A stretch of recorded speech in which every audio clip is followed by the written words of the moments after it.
हाय मंडळी, कसे आहात सर्व? मजेत आहात ना? आनंदी राहा. आज आपण ऐकणार आहोत एका व्यक्तीची जीवनगाथा. चला तर बरं पाहूया. तारीख होती 5/11/1964 आणि गाव होतं रामपूर अलेटीवाडी. कृष्णकांत माळी यांच्या घरी अजून एक बाळ जन्माला आलं होतं. एक बाळ गोंडस, खट्याळ आणि खूप लाडकं यासाठी कारण ती शेंडेफळ होतं. आधीच त्यांना 4 भावंडं होती. त्यांचं नाव ठेवण्यात आलं शशिकांत. घरातलं शेंडेफळ असल्यामुळे सर्वांचा लाडका आणि तेवढा हट्टी सुद्धा. एकदा मनात गोष्ट आणली की ती पूर्णत्व करायची, हे त्यांनी जन्मापासूनच वाटतं ठरवलं होतं. घरच्या परिस्थितीमुळे लहानपणीचे फोटो जरा कमी आहे. जे काय आम्हाला करता आले ते आम्ही सर्व या मेमरीमध्ये आणलेले आहेत.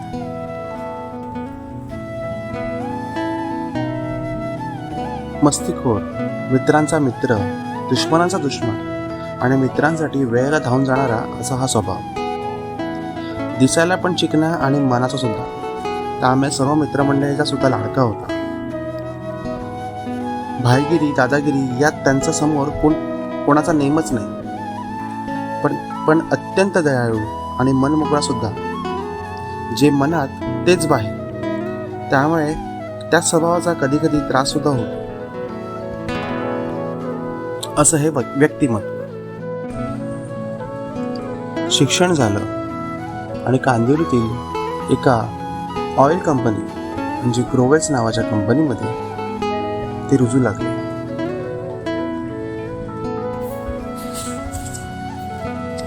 शिक्षण घेता घेता ते एका मुलीच्या प्रेमात पडले. आणि नुसते प्रेमात नाही पडले तर त्या व्यक्तीसोबत त्यांनी लग्न सुद्धा केलं. ती म्हणजे माझी आई कल्पना.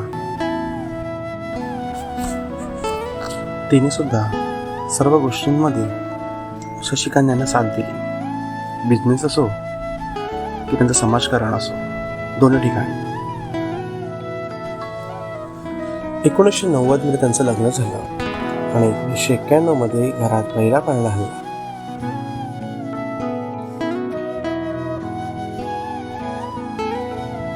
कालांतराने 6 वर्षांनी घरात अजून एक छोट्या बाळाचा जन्म झाला, ते म्हणजे शिवानी.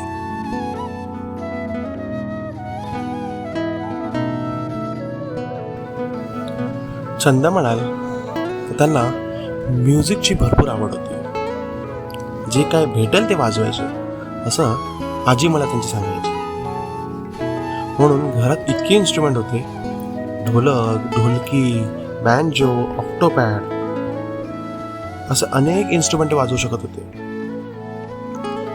त्यांनी स्वतःचा एक म्युझिकल ग्रुप सुद्धा फॉर्म केला होता. त्यांचं सुद्धा एक स्वप्न होतं. आपल्या गावात आणि मुंबईत दोन्ही ठिकाणी एक छानसं त्यांचं घर असावं. आणि त्यांचं स्वप्न त्यांनी त्यांच्या कष्टाने कमवून पूर्ण केलं. करत असताना अजून एक घटना घडली. त्यांना पॅरालिसिसचा अटॅक आला. पण ते खचले नाही. ते जिद्दीने उभे राहिले, डगमगले नाही आणि त्यांनी आपला व्यवसाय तसाच चालू ठेवला. प्रत्येकाच्या आयुष्यात जसे चढ उतार होतात तसंच चढ उतार त्यांच्या आयुष्यात सुद्धा आले. नोकरी गेली परंतु खचले नाही. त्यांनी बिझनेस करू पाहू लागले. केबलचा व्यवसाय, चायनीजची गाडी, सलूनचा व्यवसाय, कपड्याचा व्यवसाय, किराणा मालाचा व्यवसाय, एक छोटासा ढाबा, असे अनेक व्यवसाय ते करू लागले. पण कुठेच थांबले नाही आणि जिद्दीने आणि कष्टाने त्यांनी वैभव उभं केलं. याचमुळे आई वडील आणि सासू सासरे या सगळ्यांना त्यांचा अभिमान वाटू लागला.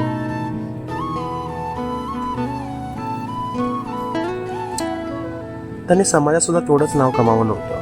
एक चांगलं समाजसेवक म्हणून त्यांच्याकडे कोणीही मदतीसाठी आलं तर तो कधीच रिकामा गेला नाही. सगळ्यांसाठी धावायचे. आणि आजही लोक त्यांची विचारपूस करतात, त्यांनी केलेल्या कामाची उजळणी देतात. नेहमी काहीतरी नवीन नवीन करायचं, नवनिर्माण करायचं.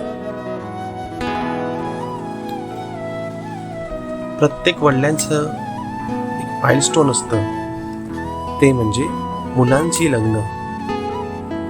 त्यांनी आपल्या दोन्ही मुलांची लग्न खूप थाटात केली.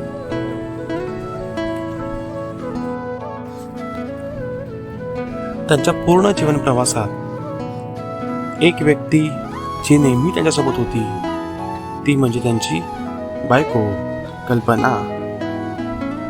व्यवसाय असो, त्यांची नोकरी असो, त्यांचा बिझनेस असो की समाज असो, या सर्वांमध्ये खांद्याला खांदा लावून तिने नेहमी साथ दिली. मरावे परी कीर्ती रूपे उडावे, असं रामदास स्वामींनी सांगितलंच आहे. आणि त्याचप्रमाणे माझे वडील हे जगत होते. आणि असा एक दिवस उजाडला, तो म्हणजे 11 एप्रिल, ज्या दिवशी अकस्मात त्यांचे निधन झाले आणि त्यांची प्राणज्योत मावळली. संपूर्ण त्यांच्या मित्रांसाठी आणि माळी परिवारासाठी तो काळाच दिवस होता. पण त्यांनी केलेलं काम, त्यांचं व्यक्तिमत्व, त्यांची मैत्री हे नेहमी लोकांच्या मनात राहील, एवढं मात्र नक्की.